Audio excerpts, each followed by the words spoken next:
Hello! In this video, I will be talking about 5 things I wish I knew before starting my first webtoon. What I'm drawing on screen right now is a revamp of the very first webtoon I created called Line the Ashes. I started working on this revamp about last year and plan to begin releasing it on Webtoon in May of this year, so look out for it when it comes out. But now I'll get into some things I would have liked to know before I start my very first version of this comic.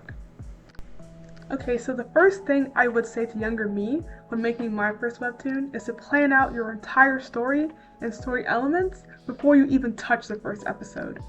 Luckily for me, I did have the whole story script written out and some basic character designs ready, but that wasn't enough.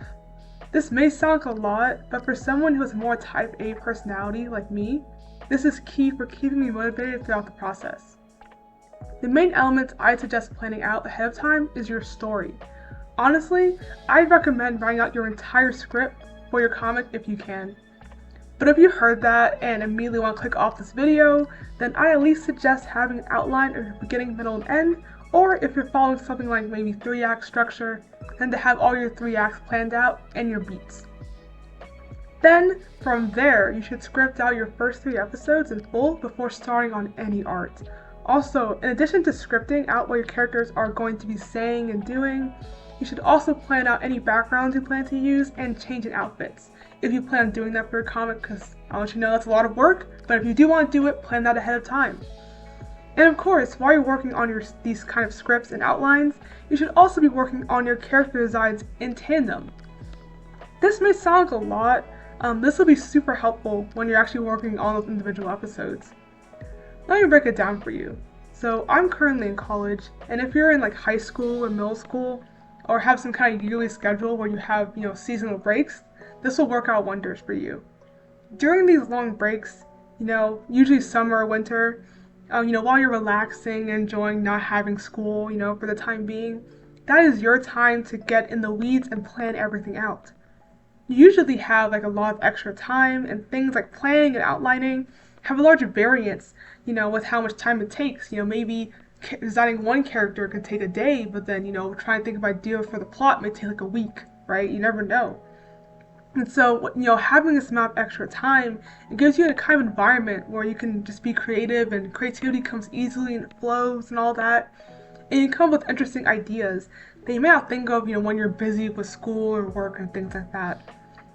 So while it doesn't work for everyone, nothing in this world does, this has worked wonders for me, and I'm letting you know this might also help you, so that, during those breaks you can like plan everything out, and then when school or your work, whatever, starts back up, you can still stay productive because you have that plan already, that you can follow. And that connects to my next piece of advice, which is to develop your art style and art process you want to use for your webtoon during the planning stage. If you're an artist primarily, then you probably already have your own natural art style that you work on. Using your natural art style is fine, that's what I kind of do. I use a similar but simplified version.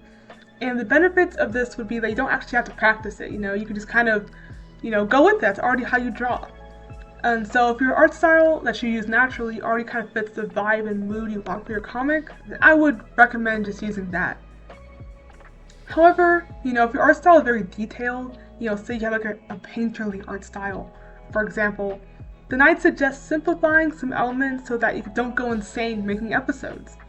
If you're looking for what to simplify, I suggest simplifying your coloring style first, such as using cell shading, or maybe taking away shading and highlights altogether. Of course, I like to do a mix from my own style. For example, in my usual art style, the one I use for illustrations, I like to use, anime-like proportions for the face and body. I use varying line weight for my line art style. I use a mix of hard cell shading and soft airbrush shading for rendering. And this, obviously varies with the detail of the piece. So, full piece with background will be way more detailed than that versus like a simple character design, for example. So that's what I do for a normal style. But then for my webtoon, I keep this, the drawing style itself is still pretty similar, proportion-wise, but I use a consistent line weight, so I don't vary it, because varying it, takes extra time and thought, and we're trying to pump out these episodes as fast as we can, you know what I'm saying, so I just use a consistent one. And then I use almost exclusively hard cell shading for like all the shading and everything. And I use some maybe soft shading if it's like on the face, or a focal point, but generally it's hard cell shading for majority of the image. And because how you simplify your art style will depend on what you consider to be the most essential element of your style. Like for me, I want the faces to look really nice and detailed, so I put more effort into there for my comic, and then everything else kind of gets simplified, So you gotta kind of pick and choose your battles when it comes to that. So once you figure out, your art style that you're going to use for your comic, then you need to iron out your actual process for making the comic. So even though I have a lot of creative hobbies, like I like to draw, I like writing books, I like singing, I wouldn't consider myself like a creatively minded person. I like having a system and a process to follow. Like that's how my brain works. And so, whether it be playing out a novel or, playing out layers on Clip Studio Paint, I like to have something to follow, some kind of guideline. Because having this kind of straightforward process for your comic, it will make completing, the actual episodes themselves, simple and straightforward, and reduce time wasted on you trying to remember, should I add a layer here, or, all that stuff, just wasting time. So as you work on your episodes, as you're kind of, working on it, you'll start to see, like, what your process is. Like, how many layers you use for shading, do you do all one layer, do you split up to 3, that you kind of figure out your natural process for that. Once you have it nailed down, if you have like a program like Clip Studio Paint, for example, that has auto actions, what I like to do is that once you open up a new episode for your comic, just create an auto action that, creates all the layers you need. Label them, right? One layer is, here's my rough sketch, here's my detailed sketch, here's my line art, here's my colors, here's my flats. Layer, have all your layers set up, name all of them. It'll make it, you stay organized, it'll make it so easy. So I would suggest doing that for your process. Make your life so simple. So the third thing I wish I knew was the importance of buffers. Buffers, buffers, buffers. Please make a buffer. I don't care what you say, you need to create a buffer if you plan on posting on a regular basis. Whether it be weekly, bi-weekly, hell even monthly, just make a buffer. I know I'm one to talk about posting regularly because, this YouTube channel is questionable, but for growing your Webtoon, posting regularly is essential. Like the best time to create a buffer, in my opinion, is before you even start posting at all, right? Because like for me, right, I had started Webtoon, like the actual episodes, character designs, like, last year. But my launch date isn't until May, and that's for a reason. That's because I'm trying to create a buffer before I even release my first episode. Also, little side tip, lean in and whatever. But I heard it's good to post your first 3 episodes actually at the same time. Like when you first post your first 3, because the third episode, Webtoon prompts the reader like, hey, you want to subscribe? And readers have a better idea what your story is. 1 episode's fine, but 3 episodes it really gets across like what your story is actually about.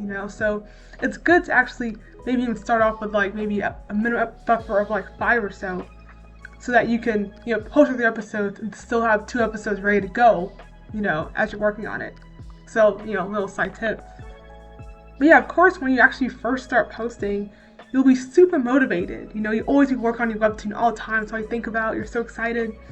However, eventually that motivation will kind of die down and go away, and life will just life. And all of a sudden, you have no drive to work on it, or if you do have the motivation, you don't actually have the time anymore because now school started, or you actually have to go to your job, or hell, you have both if you're me. So the time just goes away. So in this case, having a buffer still allows you to post regularly. Even though you're not actively creating episodes. If you're already posting in Webtoon, so say you've already been posting and then you saw this video, you're like, oh shoot, you can still make a buffer. I would suggest either trying to build one slowly over time, so maybe working a little bit extra every week to, create additional episodes, or you can just go on hiatus and just make a buffer and just, put your comic on break and just work on a buffer and then start posting once you have a good buffer going. But yeah, I noticed recently, like a lot of original comics follow kind of seasonal model where they'll take a hiatus between each season of their Webtoon. And, even anime does this nowadays, so I think this model is really good. Maybe we should, as, people creating on Canvas, we should start using this kind of model as well, where, we'll work on episodes and then there's like a season that comes out, and that seasonal model allows us as creators to kind of like, take time to plan and work on episodes. And so that when we do have like, oh, okay, season 2's out, we can post regularly, within that time frame. And I think it's good for readers too. Like as a reader, I read webtoons. I like that because when you see a new season coming out, you kind of know, okay, until a season is done, this creator will post regularly, so you kind of know what to expect. And you get those regular updates for a period of time without the creators being stressed. So I think it's a win-win for everyone. But yeah, the key to that though is still just creating a buffer. Okay, so the fourth thing I wish I knew was how much work it takes to make a webtoon. Like, you gotta be prepared to work. Making a long form webtoon is like not something that can be done in a week, hell, not even really in a month. For most creators, this is, a year long process. It takes an average like 2, maybe up to 10 years, if you're really crazy, to complete a full webtoon from your initial idea that pops in your head while you're in the shower to the last final episode, right? It can take years. So this of course, varies with how long your story is. So I'm assuming at least webtoon of at least 75 episodes or more, with around 30-50 panels per episode. And of course, everything from writing the webtoon to creating the art will take a lot of labor, and it's a long and arduous process. So you better be prepared to build a genuine habit of working on it if you want to, finish it in a timely manner. So in the beginning, when you first start your webtoon, you have a lot of motivation, right? But over time, as ideas you had lose their luster, as you get sick and tired of having to draw your main character's stupid hair again and again, you lose that drive to work on your website you once had. And motivation is a fickle mistress, as they say, and it comes and goes at random times. And so building a habit is so much more reliable. Like for myself, I make sure to work on my webtoon at least 30 minutes every day. Well, weekday. Weekends I take a break sometimes, but yeah, usually I wake up at 6 a.m., but it can be any time throughout the day, whether it be at nighttime, if I work at night, in the afternoon, your lunch break, anytime, right? And at first, of course, I was super motivated, right? Sometimes I would often go past, the 30-minute mark. I can work up to maybe 2, 3, hell, even 4 hours just sitting there working on it.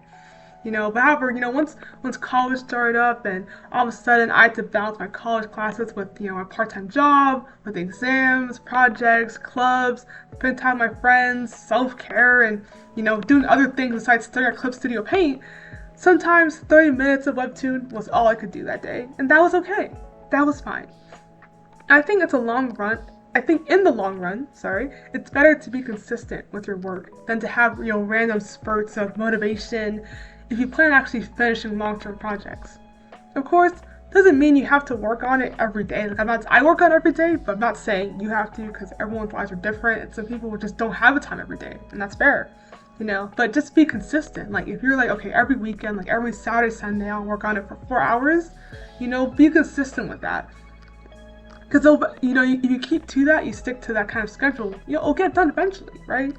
And of course, sometimes, life happens and you don't have the time to spare for it to work on your webtoon anymore, and that's also okay, Taking breaks from your webtoon is fine, especially when you have other priorities, like your webtoon is not the most important thing in your life, that's fair, And I just want you to understand just how much work it takes, and that it's difficult. Finishing webtoon from beginning to end is difficult. Most people, around this world, most people have not done that, right? So it requires a lot of hard work and perseverance, but if you really stick to it, you keep your schedule, you keep a habit of it, you'll get there. At least that's what I hope, because that's what I'm trying to do. So, root for me, I'm rooting for you, we'll get there together. And the fifth thing I wish I knew before I started my first webtoon was just how unimportant the numbers are around your webtoon. Of course, when I say numbers, I mean things like views, subscribers, likes, comments, all that. Of course, if you want to make money from your webtoon, monetary purposes, that those numbers actually do kind of matter, of course. You can never become an original or make any money from a comic if no one sees it, right? But I mean that these numbers don't matter when it comes to your actual motivation to make the webtoon. At least for me, right? Whether or not my comic got, 5 likes, episode got 5 likes, 105 likes, 1,000 likes. Okay, I've never got 1,000, but you know what I mean. That number does not make me feel any more motivated to work on it at all, And it sounds crazy, right? You think, like if 1,000 people like my episode, I should feel so excited to work on the next one. Like, oh my gosh, 1,000 people like it, I need to work on the next one right now. No, right? I'll still keep hitting, the snooze of my alarm clock instead of going to my desk. But the reality is, while those are of course real people, like those likes are from people that exist in this world, to your brain, at least to my brain, those are just numbers, and he's assuming I get any likes at all, you know what I mean? But those are just numbers at the end of the day. But in all honesty, right, the only person who can motivate you to work on your webtoon is you, no one else. Okay, that's a bit dramatic. Like, of course, if you tell your friends and your family, right, about your webtoon, and they're super supportive, they can be extremely encouraging when it comes to, you actually work on the webtoon, right? Like for me, I remember when watching my brother, read my first 2 episodes, just watching him read them, and he was describing how he felt about the characters and what he thought would happen next.